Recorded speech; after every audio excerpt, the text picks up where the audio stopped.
রজব এর মধ্যে একটি অন্যতম।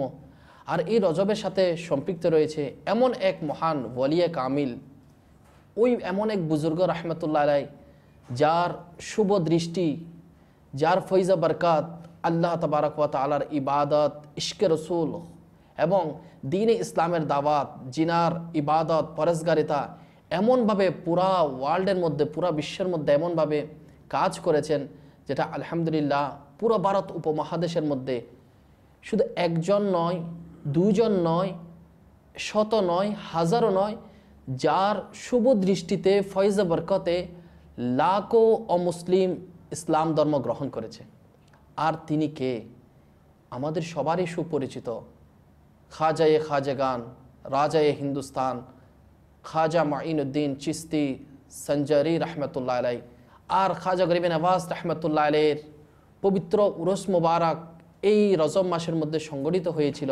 তা আসুন খাজা গরিব নওয়াজ রহমতুল্লাহ আলাইয়ের জীবনের পরিচিতি সম্পর্কে আমরা আমাদের জানা দরকার। আসুন মোবাইল লিগে দাওয়াত ইসলামী আমাদের রিয়াজ ভাই আমাদের সাথে রয়েছেন, আমরা ইনশাআল্লাহ ইনার কাছ থেকে আমরা খাজা গরিব নওয়াজ রহমতুল্লাহ আলাই সম্পর্কে কিছু শ্রবণ করি। এই পৃথিবীর বুকে এমন এমন ব্যক্তিত্ব এসেছেন এবং যারা এই পৃথিবীর বুকে ইতিহাস কায়েম করেছেন মাশাআল্লাহ।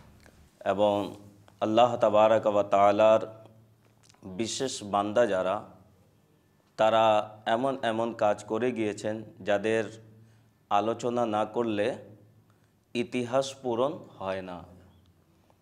যার মধ্যে খাজা গরিব নওয়াজ রহমতুল্লাহ তাআলা আলাইহি এমন একজন ব্যক্তিত্ব।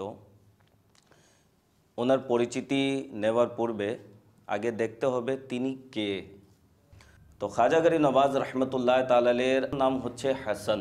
হাসান খাজা গরিব নওয়াজ তো ওনার হচ্ছে উপাধি হাসান।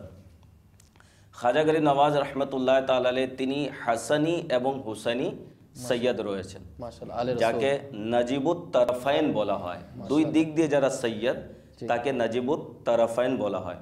মায়ের দিক দিয়ে হাসানি এবং বাবার দিক দিয়ে হুসাইনি ছিলেন। তো হাসানি এবং হুসাইনি তিনি সৈয়দ।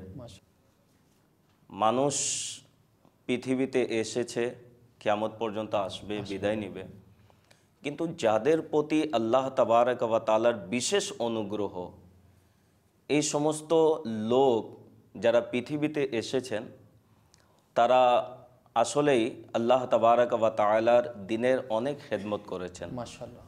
এবং আল্লাহ তাবারক ওয়া তাআলার অনুগ্রহ কাদের উপরে? কোরআনুল করিমের মধ্যে আল্লাহ তাবারক ওয়া তাআলা ইরশাদ ফরমান সূরাতুন নিসা আয়াত নম্বর 69-এর মধ্যে, আল্লাহর অনুগ্রহ করেছেন অর্থাৎ নবীগণ, সত্যনিষ্ঠাগণ, শহীদ এবং সৎকর্ম পরায়ণ ব্যক্তিগণ, এদের উপর আল্লাহ তাবারক ওয়া তাআলার দয়া রয়েছে, অনুগ্রহ রয়েছে। আল্লাহ তাবারক ওয়া তাআলার অনুগ্রহ সিদ্দিকিন যারা, যারা সালেহিন নেকার বান্দা, তাদের উপরও রয়েছে। মাশাআল্লাহ। আচ্ছা, এরা এমন একজন ব্যক্তিত্ব যাদের আলোচনা রহমত প্রাপ্ত হওয়ার মাধ্যম আল্লাহ তাবারক ওয়া তাআলার রহমত পাওয়া যায়। খাজা গরিব নওয়াজ রহমতুল্লাহ তাআলা আলাইহি সে ব্যক্তিত্বদের মধ্যে একজন ব্যক্তিত্ব। মাশাআল্লাহ।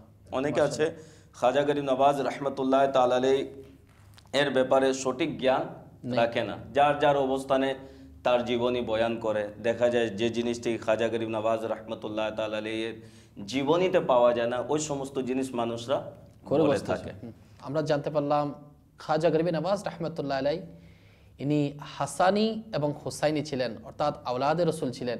মায়ের দিক দেখতেও নবী আলাইহিস সালাতু ওয়াস সালামের বংশধর এবং বাবার দিক দিয়েও মাশাআল্লাহ ইনি নবী আলাইহিস সালাতু ওয়াস সালামের পবিত্র বংশধর ছিলেন। আমাদের উচিত যারা আলে রসুল রয়েছে, যারা সাহিবজাদা রয়েছে, এদেরকে সম্মান করা, ইজ্জত করা। এবং আমাদের খাজা গরিব নওয়াজ রহমতুল্লাহ আলাই তিনি তরিকতের ইমামও ছিলেন।